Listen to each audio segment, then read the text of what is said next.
Kalbi Filistin için atan, yüreği Gazze'de çarpan, Filistin halkının acısını kurşun yarası gibi yüreğinde taşıyan vicdan sahibi değerli Müslümanlar.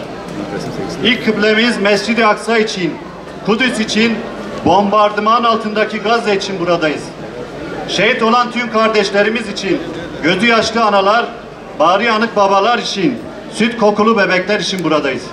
Vicdanların sesi olmak için buradayız. Ağrı Önder İmam Hatipliler olarak bu meydandan sesleniyoruz.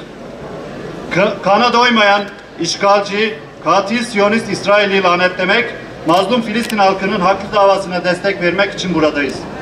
Kudüs'e selam olsun, Gazze'ye selam olsun, selam olsun Filistin halkının haklı mücadelesine. Jebo zalıma biji cehennem. Jebo zalıma biji cehennem. Jebo zalıma biji cehennem. Değerli kardeşlerim, terörist İsrail kana doymuyor. Gazze'de savaş suçu işlenmeye devam ediyor. Gazze'de katil İsrail tarafından soykırım devam ediyor. Filistin'de bebekler, çocuklar, kadınlar, siviller katledilmekte. Hastaneler, okullar, camiler, çadırlar bombalanmakta. Ağrı Önder olarak yaşanan bu vahşete elbette kayıtsız kalmamız mümkün değildir. Bu soykırımı görmezden gelmemiz imkansızdır.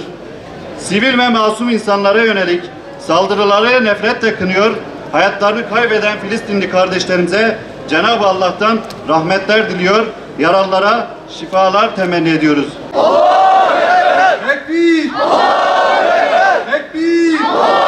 Ekber! Tekbir! Şu anda yukarıya doğru resimlerimizi gezeceğiz inşallah. Allah hepinizden razı olsun.